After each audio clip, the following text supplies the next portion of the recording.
Good morning students.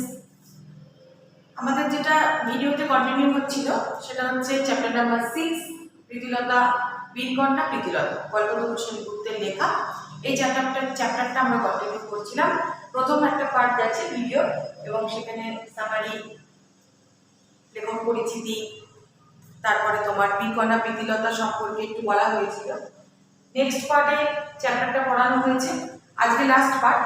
তো এই অবধি আমরা যেটুকু দেখেছি, 24শে সেপ্টেম্বর 1932 সালের একটি ঘটনা। পাহাড়তলীর ইউরোপিয়ান পাহাড়তলীর একটি ক্লাব সেটি আক্রমণ করেছিলেন বীরকন্যা প্রীতিলতা। তিনি নেতৃত্ব দিয়েছিলেন এবং তার সঙ্গে ছিল 7 জন যুবক এবং তিনি ছিলেন প্রথম মহিলা স্বাধীনতা সংগ্রামী। তিনি মাস্টারদা সূর্য সেনের হাত ধরে বিপ্লবী দলে এসেছিলেন এবং এই যে মাস্টারদা সূর্য সেন চেয়েছিলেন যে মুক্তি সংগ্রামে দেশকে মুক্ত করার কাজে শুধুমাত্র ছেলেরা নয়, মানে পুরুষরা নয়, নারীরাও এগিয়ে আসবে, তার চিন্তাকে সার্থক করেছিলেন এই বীরকন্যা প্রীতিলতা। এবং এই বীরকন্যা প্রীতিলতা যে দেশের স্বাধীনতা সংগ্রামে নিজেকে বলি দিয়েছেন, মানে নিজের জীবন দান করেছেন, সেইটা দেখার পর কিন্তু তার অনুপ্রেরণায় অনুপ্রাণিত হয়ে অনেক নারীরা এগিয়ে এসেছেন এই মুক্তি সংগ্রামে অংশগ্রহণ করতে। তো চলো আজকে লাস্ট দেখে নেব কি বলা হয়েছে, পেজ নাম্বার 14। প্রীতিলতা সূর্য সেনের বিপ্লবী দলে এসেছিলেন তার সম্পর্কিত দাদা পূর্ণেন্দু দস্তিদারের মাধ্যমে। তখন বিপ্লবী দলের নারী সদস্যের গ্রহণের নিয়ম ছিল না। পূর্ণেন্দু দস্তিদার সূর্য সেনের অনুমতি নিয়ে তাকে দলের কাজে যুক্ত করেছিলেন। প্রীতিলতার জন্ম চট্টগ্রাম শহরে 1911 সাল। বাবা জগৎবন্ধু উপাধ্যায়, মা প্রতিভা দেবী। বাবা পৌরসভা অফিসে চাকরি করতেন, অতি কষ্টে সংসার চালাতেন, কিন্তু দ্বিতীয় সন্তান প্রীতিলতাকে লেখাপড়া শেখাবার খুব আগ্রহ ছিল। সরকারি উচ্চ বালিকা বিদ্যালয় ডক্টর খাস্তুরীর স্কুল থেকে 1927 সালে ম্যাট্রিকুলেশন পাশ করেন প্রথম বিভাগে। প্রীতিলতার ডাকনাম ছিল রানী।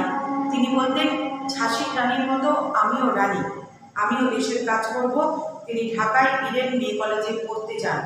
সেখানে বিপ্লবী নেত্রী লীলা নামের দীপালি সংঘের সদস্য হন। জুজুৎসু, ছোড়া খেলা, লাঠি খেলা ইত্যাদি চর্চা করেন। স্বাধীনতা সংগ্রামের প্রেরণা লাভ করেন ইডেন কলেজ থেকে পরীক্ষা দিয়ে ঢাকা বিশ্ববিদ্যালয়ের মেয়েদের মধ্যে প্রথম স্থান অধিকার করেন। মাসিক 20 টাকা বৃত্তি লাভ করে কলকাতায় বেথুন কলেজে ভর্তি হন। দর্শন শাস্ত্রে অনার্স নিয়ে বিয়ে পড়েন। 1931 সালে তিনি বিয়ে পাশ করেছেন। বেথুনে পড়ার সময় বারাণসী স্ট্রিটে ছাত্রী নিবাস, অর্থাৎ যেটাকে আমরা হোস্টেল বলে থাকি, লেডিস হোস্টেল, ছাত্রী নিবাসে তিনি মেয়েদের এক বিপ্লবী গ্রুপের সঙ্গে যুক্ত হন। তিনি ভালো বাঁশি বাজাতে পারতেন। রাত্রিতে ছাদে বসে সবাই তার বাঁশি শুনতেন। একদিন বিপ্লবী দলের এক পিসিমা খবর দিলেন ফাঁসির জন্য অপেক্ষা করছেন ঢাকার দীনেশ গুপ্ত। তার পাশের ঘরে চট্টগ্রামের রামকৃষ্ণ বিশ্বাস ফাঁসির দিন গুনছেন, কিন্তু তার সঙ্গে দেখা করার কেউ নেই। তিনি নিঃসঙ্গ। প্রীতিলতা নিজেকে তার বোন পরিচয় দিয়ে এই নিঃসঙ্গতা কাটিয়ে শেষের কয়েকটি দিন আনন্দময় করে রাখতে পারেন। এই কাজে যথেষ্ট বিপদ আছে জেনেও প্রীতিলতা নিজেকে তার বোন পরিচয় দিয়ে দরখাস্ত করলেন। দরখাস্ত মঞ্জুর হলে রামকৃষ্ণ বিশ্বাসের সঙ্গে সাক্ষাৎ করে বিপ্লবীদের খবর, দেশের খবর দিতেন। তারপরে একদিন রামকৃষ্ণ বিশ্বাসের ফাঁসি হয়ে যায়। তিনি চট্টগ্রামে চলে যান এবং সূর্য সেনের সঙ্গে সাক্ষাৎ করার জন্য চেষ্টা করেন, রামকৃষ্ণ বিশ্বাসের কথা জানাবার জন্য। এই সময় তিনি নন্দনকানন উচ্চ বালিকা বিদ্যালয়ের প্রধান শিক্ষিকার কাজ গ্রহণ করেন। স্কুলের ছাত্রীদের প্রিয় হয়ে ওঠেন কিছুদিনের মধ্যেই।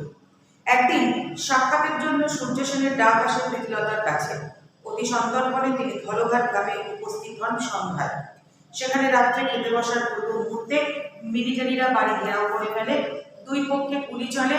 নির্মল সেনের গুলিতে ক্যাপ্টেন ক্যামেরন নিহত হন। কোন সৈনিকের গুলিতে নির্মল সেন ও বোলা সেন নিহত হন। সূর্য সেন প্রীতিলতাকে নিয়ে পাশের গ্রামে আশ্রয় নেন। প্রথম সাক্ষাতে এই অভিজ্ঞতা প্রীতিলতাকে রোমাঞ্চিত করে। সূর্য সেনের নির্দেশে আবার তিনি স্কুলের কাজে যোগ দেন। কেউ ভাবতেই পারেনি ধলঘাট সংঘর্ষে প্রীতিলতা ছিলেন। কিছুদিন স্কুলে কাজ করার পর তিনি অস্থির হয়ে ওঠেন এবং দেশের জন্য চরম আত্মত্যাগ করতে, দেশের কাজে মেয়েদের ভূমিকাকে উজ্জ্বল করে তুলতে। তার এই আকাঙ্ক্ষা পূর্ণ হয়েছিল 24শে সেপ্টেম্বর 1932 সালে। দেশবাসীর হৃদয়ে বীরকন্যা রূপে তিনি অভিনন্দিত হয়ে আছেন। অভিনন্দিত মানে উচ্চ প্রশংসিত, মানে একদম প্রশংসার উচ্চ শিখরে তিনি আছেন। তাহলে আমরা এখানে কি দেখতে পেলাম না, তিনি কোথায় জন্মেছেন?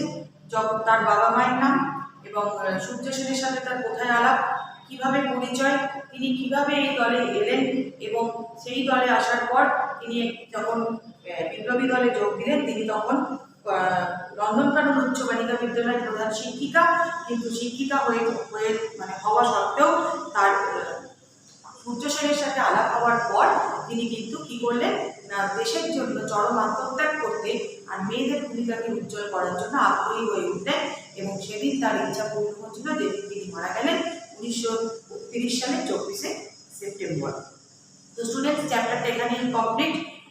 আমি ইনসাইড ওয়ার্ড মিনিং তোমাদের অনলাইন ক্লাসে দিয়ে দিচ্ছি, স্টাডি মেটেরিয়ালও পাঠাচ্ছি, যখন পড়বে তখন ইনসাইড ওয়ার্ড মিনিংটা নিয়ে পড়বে। ঠিক আছে, আজ এই পর্যন্তই। Thank you.